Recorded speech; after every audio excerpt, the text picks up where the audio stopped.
រហូតដល់ឆ្នាំ2018ខ្ញុំក៏បានវិលមកត្រឡប់មកវិញដើម្បីរកដំណោះស្រាយប៉ុន្តែខ្ញុំឡើងបានជួបនឹងជាមួយអង្គការ HM គាត់បានដឹកនាំឲ្យទៅដាក់ពាក្យបណ្ដឹងនៅ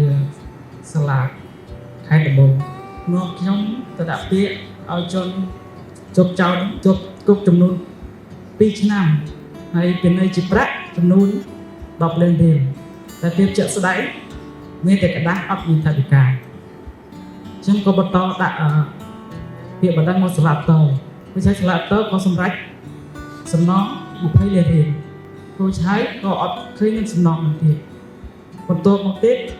ខ្ញុំក៏ដាក់ពាក្យមកសាលាកំពូលក៏សម្រេចដាក់ទោសចំនួន7ឆ្នាំប៉ុន្តែសាក្រុមចេញមកក៏